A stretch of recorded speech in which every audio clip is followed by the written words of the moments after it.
नमस्कार. आज आपण पाहणार आहोत की विद्यार्थी नक्की काय आणि कसं शिकतात याच्यामागे एक भक्कम पाया असतो. तो पाया म्हणजे काय? चला जाणून घेऊया. एक साधा प्रश्न विचारूया. शाळा म्हणजे फक्त काही विषयांची यादी आहे का? की तो एक विचारपूर्वक आखलेला प्रवास आहे? म्हणजे बघा, काही धडे एकत्र करणं आणि खरं अर्थपूर्ण शिक्षण देणं, ह्यात फरक तो काय? या प्रश्नाचं उत्तर शोधण्यासाठी आपण शिक्षणाचा हा संपूर्ण आराखडाच उलगडून पाहणार आहोत. सगळ्यात आधी अभ्यासक्रम म्हणजे काय ते समजून घेऊ. मग त्याची मूळ तत्त्व कोणती आहेत ते पाहू. काळानुसार तो कसा बदलतो, यात शिक्षकाची भूमिका किती महत्त्वाची असते, आणि शेवटी हा सगळा आराखडा इतका आवश्यक का आहे यावरही बोलूया. ठीक आहे, चला तर मग थेट मुद्द्यालाच हात घालूया. हा जो शिक्षणाचा आराखडा आहे त्याची सुरुवात होते अभ्यासक्रमाच्या व्याख्येपासून. तुम्हाला माहिती आहे का, करिक्युलम हा शब्द कुठून आला? तो आलाय करेरे या लॅटिन शब्दावरून, आणि त्याचा अर्थ आहे धावण्याची शर्यत किंवा एक ठरलेला मार्ग. किती समर्पक आहे नाही का? म्हणजे शिक्षण ही काही विषयांची जंत्री नाही, तर विद्यार्थ्यासाठी आखून दिलेला एक उद्देशपूर्ण प्रवास आहे. प्रसिद्ध शिक्षण तज्ज्ञ रॅल्फ टायलर यांनी तर याची खूप सोपी आणि सुंदर व्याख्या केली आहे. ते म्हणतात, शाळेची ध्येय गाठण्यासाठी शाळेने योजनाबद्ध केलेले सर्व शिकण्याचे अनुभव म्हणजे अभ्यासक्रम.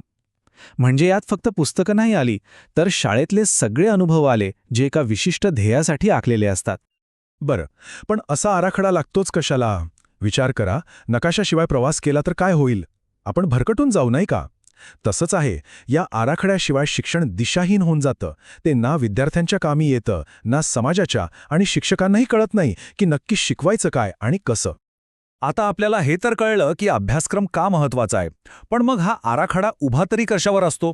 चला पाहूया यामागची मार्गदर्शक तत्त्व, म्हणजे याचे मुख्य आधारस्तंभ कोणते आहेत. अभ्यासक्रम म्हणजे ना एक प्रकारची तारेवरची कसरत आहे.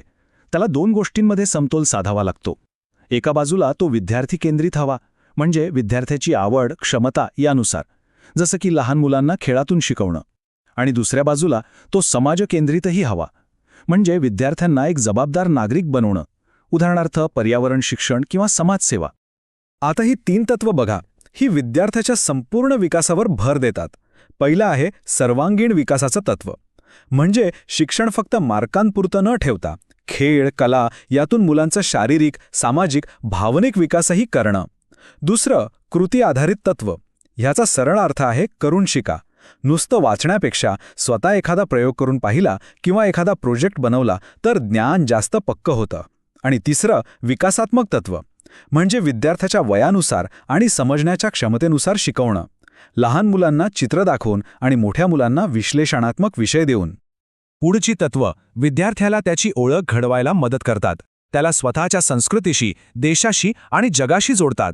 पहिलं सांस्कृतिक तत्व, हे आपल्या लोककला, इतिहास, कथा यांमधून आपला वारसा पुढच्या पिढीपर्यंत पोचवतं. मग येतं राष्ट्रीय एकात्मतेचं तत्व. राष्ट्रगीत, राष्ट्रध्वज, आपलं संविधान यांबद्दल शिकवून विद्यार्थ्यांमध्ये देशाभिमान आणि लोकशाही मूल्य रुजवली जातात. आणि तिसरं समन्वयाचं तत्व, हे खूप महत्त्वाचं आहे. हे वेगवेगळ्या विषयांना जोडतं, जसं गणिताला विज्ञानाशी. त्यामुळे ज्ञान सुटं न राहता एकसंध होतं. पण शिक्षण फक्त भूतकाळ आणि वर्तमानापुरतं मर्यादित असून चालत नाही, बरोबर? त्याला भविष्यासाठी तयार राहावं लागतं. त्यासाठी आहेत ही पुढची तत्व. पहिलं लवचिकतेचं तत्व, म्हणजे जग बदलेल, तंत्रज्ञान बदलेल, त्यानुसार अभ्यासक्रमही बदलला पाहिजे. दुसरं वैज्ञानिक दृष्टिकोनाचं तत्व, हे विद्यार्थ्यांना का आणि कसं असे प्रश्न विचारायला शिकवतं, तार्किक विचार करायला आणि प्रयोग करायला प्रवृत्त करतं. आणि तिसरं व्यावसायिक तत्व, जे विद्यार्थ्यांना पुस्तकी ज्ञानासोबतच व्यावहारिक कौशल्य शिकवतं, जेणेकरून ते पुढे जाऊन आत्मनिर्भर बनतील. आणि या सगळ्याचा कळस म्हणजे काय? तर एक चांगला माणूस आणि एक जबाबदार जागतिक नागरिक घडवणं. त्यासाठी आहे नैतिक आणि मूल्य आधारित तत्व, जे प्रामाणिकपणा, दया, सहकार्य यांसारखी मूल्य शिकवतं. आणि त्याला जोडूनच आहे आंतरराष्ट्रीय सामंजस्याचं तत्व, जे विद्यार्थ्यांची दृष्टी व्यापक करतं आणि त्यांना शांतता, मानवाधिकार, पर्यावरण यांसारख्या जागतिक प्रश्नांची जाणीव करून देतं. तर ही झाली सगळी पायाभूत तत्व. पण आजच्या वेगवान जगात 21व्या शतकात हा आराखडा कसा बदलतोय हे पाहणं खूप इंटरेस्टिंग आहे. आजच्या काळातल्या अभ्यासक्रमात 3 गोष्टींना प्रचंड महत्त्व दिलं जाते. एक, तंत्रज्ञानाचा वापर, म्हणजे शिकवण्यामध्ये कॉम्प्युटर, इंटरनेट, डिजिटल टूल्स यांचा समावेश करणं. 2.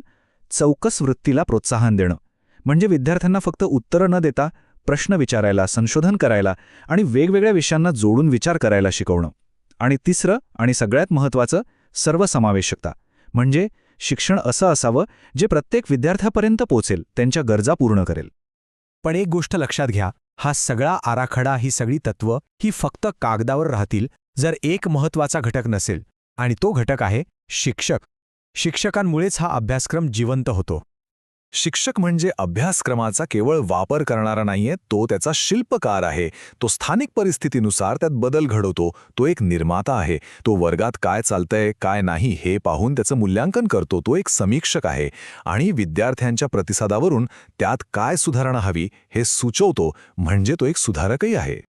तर आपण अभ्यासक्रमाची तत्त्व पाहिली, शिक्षकाची भूमिका पाहिली.